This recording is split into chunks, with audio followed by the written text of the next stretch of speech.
Bim, salah Bim, balik lagi di channel Bang Bims. Oke, teman-teman semua, kita kebetulan hari ini udah kedatangan dua tamu nih. Dua tamu. Yang pertama nih ada Mas Gilang. Siap. Mas Gilang nih ketua Permatara lu ya? Amin, alhamdulillah. Kamu belum pelantikan. Belum pelantikan. Kalau ini sebelah gua ada Mas Anjas, dia ketua dari apa Anjas? Wakil ketua. Wakil ketua Praseduluran Rantau Saking Jowo. Lu wakil ketuanya orang-orang Jawa kalau di sini Anjas. Iya betul Bang.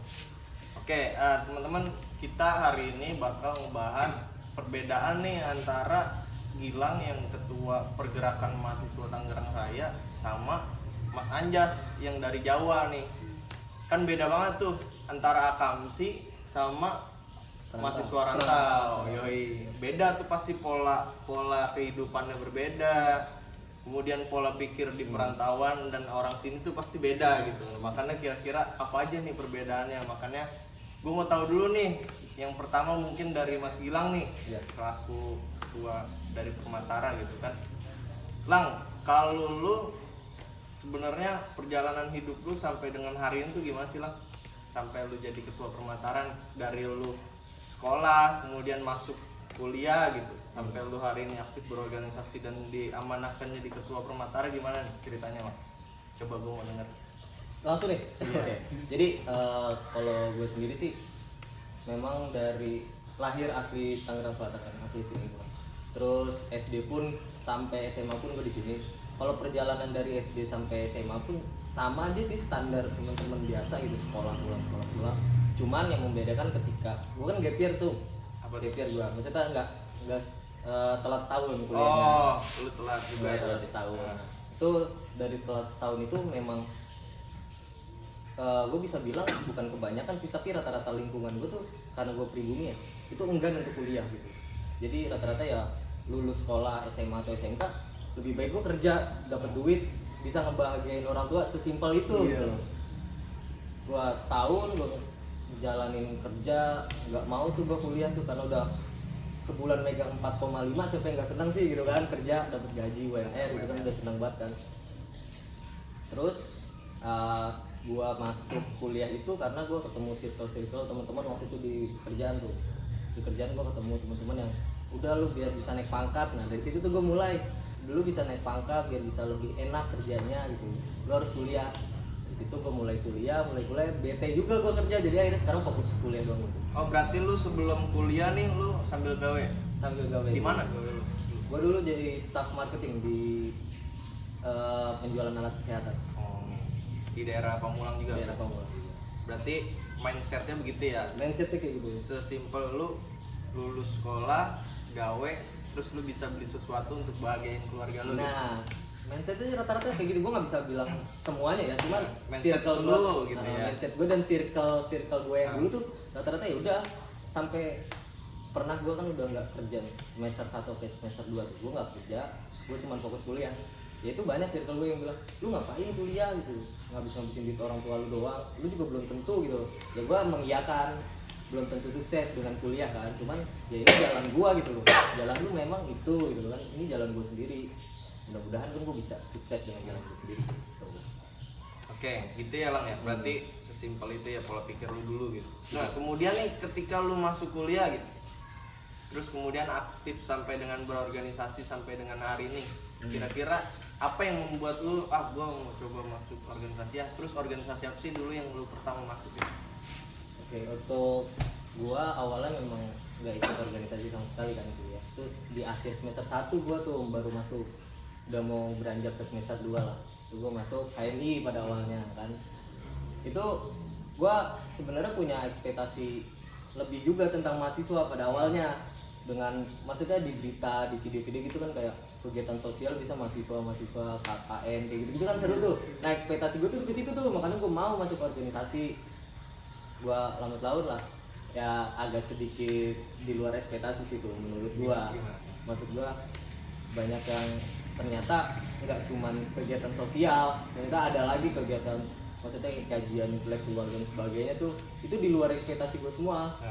Jadi ya ternyata ruang lingkup mahasiswa tuh besar loh, nggak cuma sekedar lu belajar terus implementasinya sama masyarakat ternyata ada hal-hal yang lainnya. Itu yang di luar ekspektasi, yang anjir ribet juga loh dunia mahasiswa gitu loh. Apalagi udah mulai mendalami pusing juga.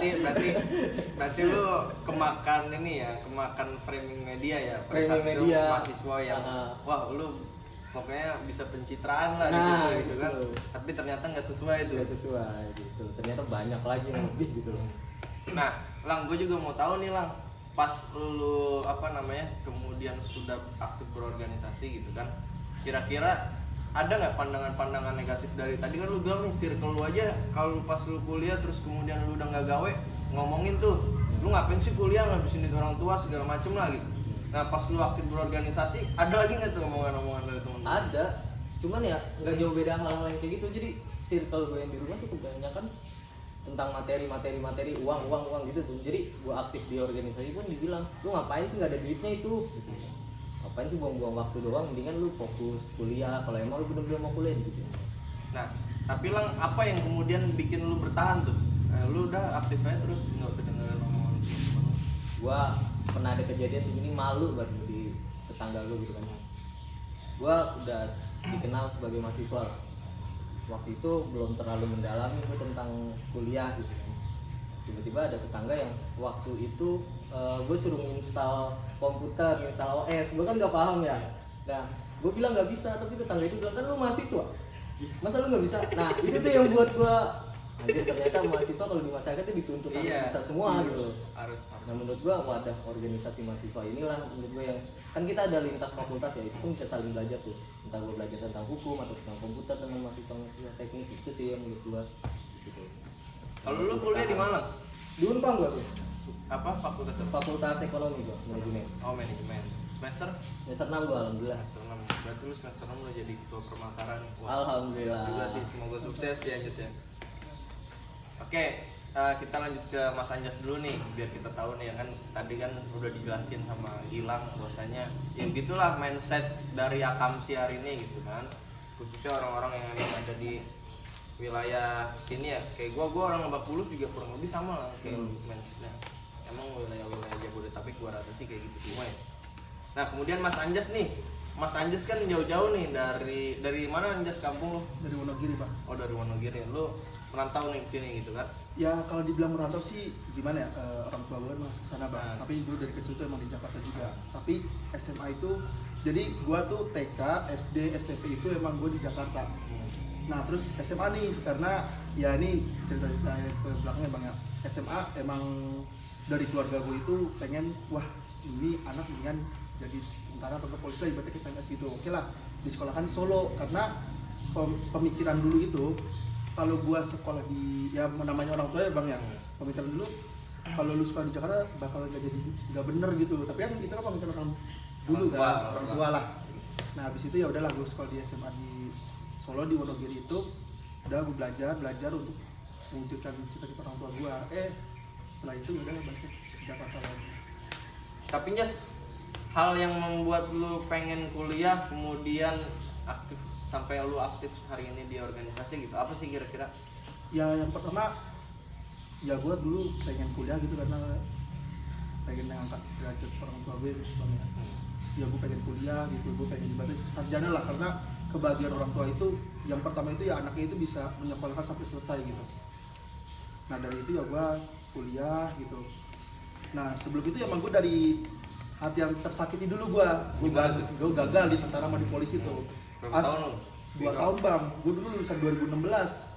Akpol apa? Pertama gue udah nyoba akmil, akpol, terus sampai bawah itu bener-bener kayak polisi yang inilah Bintara. Iya bintara gitu. Habis itu ya udahlah daripada gini-gini aja, mending gue kuliah nih. Kali aja gue kuliah ini gue bisa ngangkat derajat orang tua gue bisa ngebagiin orang tua gue. Ya Bismillah lah Bang gitu. Nah Jas, kemudian juga pas lu hari ini kuliah gitu, perjalanan lu sampai dengan kuliah terus lu aktif nih di organisasi gitu kan, itu gimana sih ceritanya? Oh jadi gini Bang, dulu kan gue di semester 1 itu emang gue kayak sama mungkin kayak Bang bilang dulu gue kayak kuliah udah berangkat pulang. Setelah itu di semester 2 tuh kan dulu hukum itu kan belum kebuka ya Bang ya, pembukaan. Gue tunggu terus ada nih ternyata wah ada nih kayaknya ada organisasi internal yang di dalam. Gue dulu pertama itu sebelum jadi wakil prasojo itu gue ngikut himpunan mahasiswa fakultas hukum. Gue ngikut, yaudahlah gue pengen belajar gitu tentang gimana sih ibadah organisasi itu gitu loh. Apakah sama gitu ibadahnya kayak di sekolah gitu. Ternyata ya bener ya kalau bang bilang, ya ekspektasi sama realita itu beda banget bang. Gimana? Ya gue kira ya kuliah enak kali ya. Gue juga mikir sama kayak bang bilang, gue kuliah nih, wih ada KKN nih seru gitu. Wah terus di sini kayak kegiatan-kegiatan nih, kegiatan kampus gini-gini. Tapi kan ternyata mungkin beda kampus beda-beda juga kan dari itu memang. Terus akhirnya gue kuliah di gue ikut organisasi, udah tuh gue dulu ngejabat di Lima di Kabit Pemberdayaan Mahasiswa. Di situ wah udah selesai nih langsung gue kenal sama teman-teman kemudian. Gitu. Berarti kalau di Pamulang nih banyak juga ya organisasi. Banyak banget. Jadi gue kenapa ngundang kalian ya, karena gue kenalnya kalian ya. Siap. Nyantai baik. Nah, Jas, tapi kira-kira ada nggak sih hambatan-hambatan lu selama lu berprofesi di organisasi? Pasti kan banyak tuh hambatan-hambatan. Apa ya tuh? Kalau hambatan sih banyak banget bang. Kayak kita dibilang lu ikut organisasi cuma ngabisin duit doang. Terus apa sih lu dapetin gitu? Terus ada kayak namanya di organisasi itu kan kadang ada yang suka, ada yang nggak suka. Kita juga banyak juga dibenci sama teman-teman bang. Lu kok sibuk banget gitu, sampai lu lupa sama teman-teman lu, sampai lu lupa sama circle lu gitu. Terus ya kayak hambatan yang lain-lain ya, dosen-dosen itu kadang banyak juga bang, apalagi di himpunan ya. Ketika kita mau kegiatan gitu ya, hambatannya itu masalah kayak dosen nggak suka, terus dosen ini kayak marah-marah, kayak lu kayak kuliah doang, kuliah lu gunanya buat apa sih gitu, terus lu organisasi buat apa sih gitu bang hambatan-hambatannya. Mungkin kalau gua Jas, ini pengalaman gua ya, kayak pasti kalau gua punya prinsip, kalau lu mau lebih bagus dari hari ini, lu harus bisa meninggalkan circle lu. Iya. Karena mungkin kalau gua masih ada di Lebak Bulus hari ini gitu, bersama dengan kawan-kawan gua, ya lu tau lah di Lebak Bulus kayak gimana gitu kan. Tapi ya begitulah, kita harus semakin waktu gitu kan, semakin ke depan lah gitu kan. Emang kuncinya itu, lu harus berani ninggalin circle, harus berani ninggalin teman-teman lu. Karena kalau kita lihat film aja nih, ya kan, lu tau film Naruto? Nah, Siapa itu kalau mau dapetin Mangekyo Sharingan, itu harus berani sampai dengan mengorbankan keluarganya sendiri. Itulah, itu kehidupan itu akan terus berjalan. Kalau lu mau dapet yang lebih, lu harus mengorbankan sesuatu. Itu prinsipnya, Jas, Lang. Gak, gue bukan ngajarin nih, gitu kan, belum tentu lebih baik dari kalian kan gitu kan. Tapi selain itu Jas, tadi kan lu udah cerita nih, ya lu pengalaman lu begitulah gitu kan. Nah kemudian pernah nggak sih lu masuk dalam zona kenakalan remaja seperti remaja-remaja yang lain? Ya kalau misalnya zona kenakalan sih bang ya pastilah ibaratnya masuk kayak dulu zaman SMP atau SMA itu tawuran, bolos dan lain-lain lah bang. Gitu kan. Tapi emang hal yang wajar karena masa remaja itu kan emang masa bener-bener orang tuh aktif-aktifnya gitu. Bandel-bandelnya. Iya bandel-bandelnya, terus pengen gue kalau zaman dulu kan kalau kita kan gue kalau nakal keren nih. Padahal mah keren mah apa gitu kan. Iya dulu ya. Dulu nakal itu kan keren bang. Kalau tawuran maju paling depan lu Udah balik keren. Cewek udah banyak tuh. Banyak sampai dikejar-kejar polisi kan. Kalau cewek di SMA, SMP itu nggak ngaruh tuh lu nilai lu tinggi apa enggak, masa depan lu sukses apa enggak, yang penting lu famous. Nah dia mau tuh sama lu ya gitu. Sesimpel itu dulu ya. Enggak kayak hari ini gitu. Kayak kita ngeliatin ceweknya pasti insecure gitu kan. Apalagi yang memang taraf kehidupannya tuh cewek lebih tinggi dari lu lah. Nggak bakal maju kitanya situ kalau kayak gitu tuh.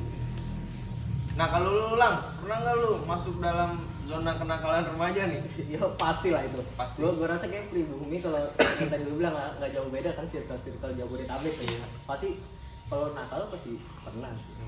Pasti itu mah jadi bagian catatan hidup lah gitu. Menurut gue jadi Ya udahlah jadi ya. tolak ukur gitu lah. Oh gue nggak boleh kayak gini lagi loh. Gitu. Jadi mungkin semakin sini mindset lu semakin terbuka ya. Jangan diulangin lagi. Jangan lah. Kalau kepepet nggak apa-apa. Kalau lagi pusing nggak apa-apa gitu. Iya. Tapi Lang, kemudian untuk lu hilang dari circle yang tadi lu bilang, terus kemudian mempertahankan sampai dari hari ini gimana tuh? Gue sih bukan yang meninggalkan ya circle gue, kayak lebih membatasi loh. Jadi kayak ketika teman-teman gue masih berkutik di budaya-budaya lama gitu, tongkrong-tongkrong lama ya, setidaknya gue jangan sampai ke situ gitu loh. Jadi cukup ada gap lah antara gue sama dia gitu, jangan sampai gue balik lagi ke yang dulu gitu. Gue sih bukan meninggalkan sih, lebih membatasi aja tuh. Saya masukkan aja nih buat lu berdua, kita nggak perlu meninggalkan sebenarnya, Iya. tapi lebih kepada ya udah kita kalau lagi nongkrong bareng-bareng nih udah pembahasannya itu kita nongkrong bareng-bareng, terus lu membahas urusan gua lah, urusan inilah gitu kan. Nah teman yang baik pasti akan mendukung apapun yang dilakukan temannya gitu. Bener. Karena kan nggak mungkin juga kita ngelakuin hal yang buruk bagi kita kan, nggak logis itu kalau kayak gitu kan. Nah Jas, pahitnya hidup di perantauan gimana Jas? Gimana bang? Kalau menurut gue ya pahitnya hidup di perantauan itu ya banyak sih bang. Yang pertama ketika misalnya kita sudah mencoba untuk di kota kita yang sekarang perantauan ya bang, kayak ngerasain wah kita harus adaptasi nih sama lingkungan gitu. Karena kan kayak contohnya kayak gue ya bang ya, gue dulu di Jawa kayak gini bang kan. Ketika gue bawa adat gue di Jawa ke sini tuh kayak gak nyambung bang. Kadang lu ngapain sih gitu, kayak terlalu sopan banget gitu kan, kayak gitu bang. Dan yang lebih lucu gini bang, ketika kalau gue kan di kampung itu kan, kalau di kampung gue gitu bang, ngomong aku kamu itu kan biasa bang. Tapi kalau misalnya gue ngomong, misalnya entah sama lawan jenis atau lagi ngomong aku kamu aja bilang, ini lu ngapa ngomong kayak gitu kan? Lu suka sama gue ya? Lu suka sama gue ya? Iya, Pernah bilang, iya. padahal kan itu kan emang bahasa Caur banget sih. Iya, kayak caur banget gak sih? Apaan sih lu? Apaan sih lu gitu? Padahal emang beda-beda kan namanya orang ya. Iya, jadi kayak ngebawa dari itu sih menyesuaikan bang, tapi dengan gue menyesuaikan itu ya gue tidak ngebuang dari apa yang gue dulu di sana. Nah, Lang, kalau lu nih setelah lu masuk kuliah kan banyak tuh anak-anak dari daerah-daerah mana-mana. Kemudian gimana sih lu caranya biar bisa masuk gitu obrolan dengan mereka? Karena kan tadi dibilang Anjas nih kalau Jawa kan ini halus bener gitu kan. Nah kalau kita nih orang sini kan kayak kasar banget gitu ngomong tuh, jadi kayak si Anjas nerimanya katanya orang kok kasar banget. Nah kemudian gimana tuh Lang pola-pola lu biar bisa diterima sama teman-teman yang lain? Kalau gue sendiri sih emang karakter gue sih kayak lebih sokap gitu, kalau bisa dibilang sokap lah ya, sok akrab gitu.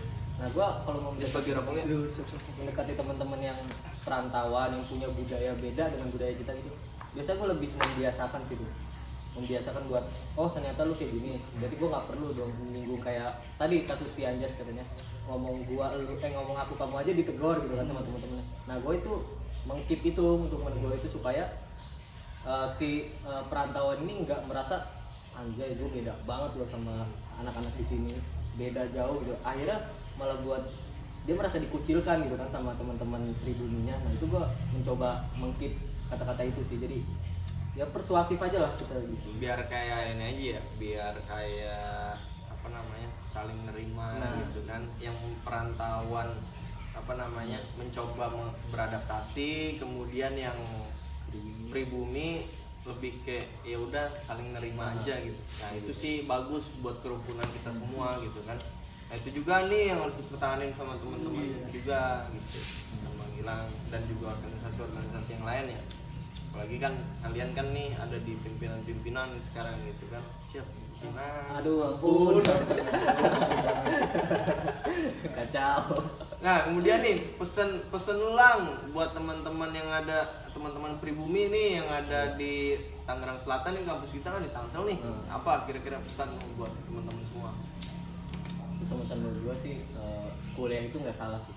Memang sukses nggak suksesnya itu bukan lewat jalur kuliah atau punya pendidikan yang lebih. Gue ingat kata-kata Cinta Laura. Ketika kita kuliah, ketika kita mendapatkan pendidikan yang lebih, kita bisa melihat dunia bukan cuma dari satu pintu. Jadi kita bisa melihat dunia dari perspektif yang berbeda. Itu menurut gue ya itu nilai plus dari teman-teman mahasiswa sih. Jadi bisa menyikapi segala sesuatu tuh nggak cuma dari satu perspektif, tapi dari berbagai perspektif. Jadi kuliah menurut gua nggak cuma untuk teman-teman perantauan atau dan kebahagiaan orang tua nggak sekedar cuma lu ngasih materi atau kebahagiaan uang. Jadi menurut gua harus banget lah. Jadi kuliah nih bagian daripada proses ikhtiar lah ya, Nah. untuk menuju sesuatu yang lebih baik walaupun belum tentu lebih baik kan. Iya. Kalau kata senior gua adalah kalau kita membaca buku itu jendela dunia, tapi kalau kita menulis itu adalah pintu daripada dunia itu sendiri. Jadi kalau lu mau ciptakan pintu lu maka menulislah. Cakep. Nah gitu, ya kan? Nah Jas, kalau lu Jas, pesen lu nih buat teman-teman yang dari, lu berarti daerah mana aja kalau Praseja? Kalau di Praseja itu 3 provinsi bang, Apa tuh? di Jogja, Jawa Timur, sama Jawa Tengah. Nah, pesan lu buat teman-teman yang ngerantau nih dari Jawa Tengah, Jogja, Jawa Timur apa kira-kira? Kalau pesan gue sih gini bang, ketika misalnya lu ibaratnya sudah niat untuk di suatu perantau ya udah itu jalan dulu bang. Karena gimana ya, kalau kayak kita ya orang-orang daerah, pemuda daerah dan pemudi daerah itu ketika sudah merantau balik lagi harus ada hasil gitu, membangun daerahnya masing-masing gitu bang. Terus ya udah nikmatin aja gitu prosesnya kan, walaupun nanti hasilnya mau kayak gimana kan, itu sih bang. Nah, tapi sebelum ditutup nih, gue lupa tadi, lu berdua pernah nggak sih ngerasain, pasti kan ya namanya kita remaja ya, lu ngerasain dunia percintaan di perkuliahan gitu, pernah nggak? Aduh. Coba gue mau tau dulu nih, sebelum kita tutup nih ya kan. Gua jujur, gua soal percintaan tuh terakhir SMA. Jadi gua masuk kuliah tuh nggak tahu kenapa gua ngelihat temen-temen wanita yang kuliah kayaknya gue insecure gitu loh. Ah gue belum pantas buat dia. Gue apalagi dengan wanita-wanita yang circle organisasi kan, public speaking dia bagus, keilmuan dia bagus, itu malah nambah gue buat enggan untuk bercinta gitu. Kalau lu Jas, gimana? Waduh, gimana ya bang ya? Kalau untuk percintaannya pasti ada bang, gue terakhir itu ya baru kemarin sih bang. Jadi kalau masalah percintaan, ketika gue ingin mendekati cewek tuh ya gue lihat dulu bang, apakah gue udah pantas, apakah gue udah mantap bang gitu. Karena kalau misalnya ngeliat perempuan itu, kadang bingung gue harus, ya pusing lah kalau untuk berpikir dengan pacaran bang. Gue takutnya nanti memperhambat proses gue dan lain-lain. Ya sekarang ya udahlah, ibaratnya gue nikmatin gue sekarang bagaimana, karir gue gimana gitu. Membenar untuk diri sendiri. Ya walaupun gagal bang, karena kalau misalnya kita gini bang, kalau kita gagal di masalah percintaan, gue takutnya itu kebawa dengan apa yang gue jalani Ya sih, sekarang. itu emang harus dipisahin tuh. Tapi kan kalau kalimat Tung Bima kan di podcast sebelumnya kan kita harus memperbaiki Nah, hati kita sendiri. Iya. Ini gua sampaikan dulu berdua ya kan. Kalau lu mau ngurusin hati orang banyak, lu harus selesai dulu. Iya, urusan diri itu. sendiri, jangan sampai enggak. Jadi temukanlah pasangan kalian masing-masing. Iya, kita harus minta Kita emang si jodoh nggak kemana kan, Tuhan ya kan. Tapi kalau nggak dicari apa ya bakal datang ke rumah lu sendiri kan nggak mungkin. Iya. Jadi itulah. Oke mungkin gitu ya. Iya. Mas Anjas sama Mas Gilang terima kasih banyak. Mungkin kita bisa ketemu di podcast selanjutnya. Dadah.